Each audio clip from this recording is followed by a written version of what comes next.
अब्दुल रऊफ एक garage mechanic थे। वह अपना काम समाप्त करके देर रात को लौट रहे थे कि सड़क के किनारे उन्हें एक नौजवान युवती खड़ी मिली। वह काफी परेशान लग रही थी क्योंकि आसपास कोई नहीं था। अब्दुल रऊफ ने सोचा कि घर जाने को कोई सवारी नहीं मिली है, इससे बहुत घबरा रही है। उन्होंने लड़की को स्कूटर पर बैठाया और उसकी इच्छा के अनुसार चौराहे के पास गली के सम्मुख उतार दिया। मगर जब वह लड़की 2 कदम ही चलकर हवा में लुप्त हो गई तो उनकी सिट्टी पिट्टी गुम हो गई। उन्होंने लौटकर अगली सुबह अपने यार दोस्तों को यह घटना सुनाई, मगर किसी ने उनकी बात पर विश्वास नहीं किया। मगर 4 दिन बाद अब्दुल रऊफ तेज बुखार का शिकार होकर दुनिया छोड़ गए। पुलिस ने जांच आरंभ की मगर कोई कातिल होता तभी तो मामला बनाया जाता। आखिरकार जांच को बंद करनी पड़ी। जांच के दौरान पुलिस को कई हैरतंगेज बातें पता चली। 2 साल पहले ताहिरा नाम की एक युवती भाई के साथ अपनी सहेलियों के घर से वापस लौट रही थी तो उसकी कार के ब्रेक फेल हो गए। इससे पहले कि कार्य को किसी प्रकार रोका जाता, वह एक बिजली के खंभे से टकराने के बाद उलट गई। ऐसा विश्वास किया जाता था कि ताहिरा की मौत के पीछे एक दिलफेंक किस्म के बिजनेसमैन का हाथ था। एक्सीडेंट का नाटक रचना के लिए एक मैकेनिक और अपने एक पुलिस ऑफिस दोस्त की हेल्प ली थी।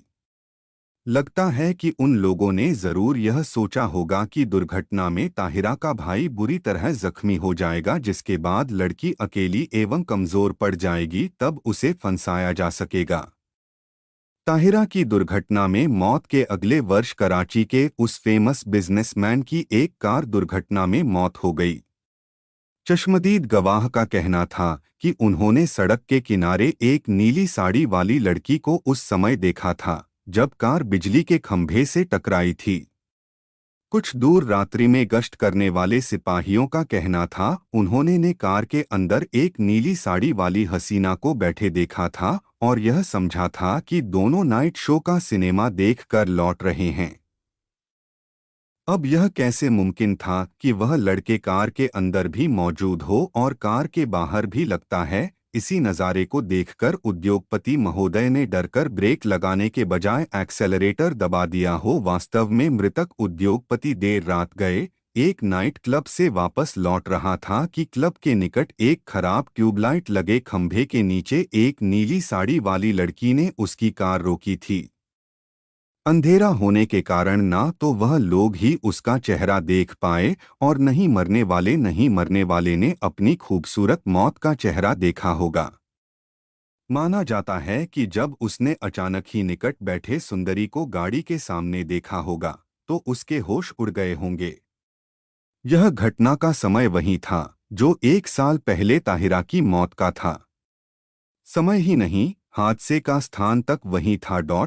अगले वर्ष उन्हीं दिनों अब्दुल रऊफ की मौत हुई, मगर यह भी चर्चा है कि वह बुखार से नहीं बल्कि समुद्र में डूबने से मरा।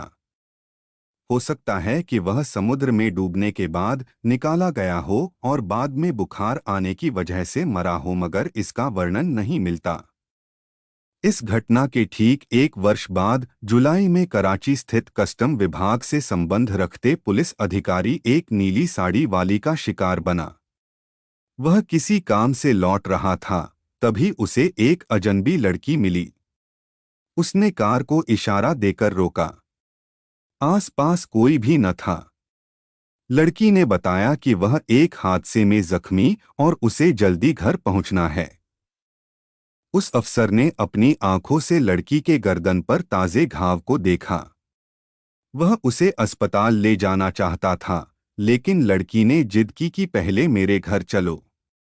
विचित्र बात तो यह है कि जब वह अफसर उसे लेकर एक बंगले के सामने पहुंचा तो वह भीतर जाने से पहले ही लुप्त हो गई। इस घटना के तीसरे ही दिन कैरो के एक अड्डे पर छापा मारने के दौरान वह अफसर उन तस्करों की गोलियों का शिकार हो गया। तब से आज तक कराची के प्रमुख राजमार्गों पर चलने वाले वाहन चालक कभी भी आधी रात में किसी नीली साड़ी वाली लड़की को देखकर रुकते नहीं हैं। खासतौर से उस दिन जब वह जुलाई का महीना हो और तारीख 17 से 18 हो।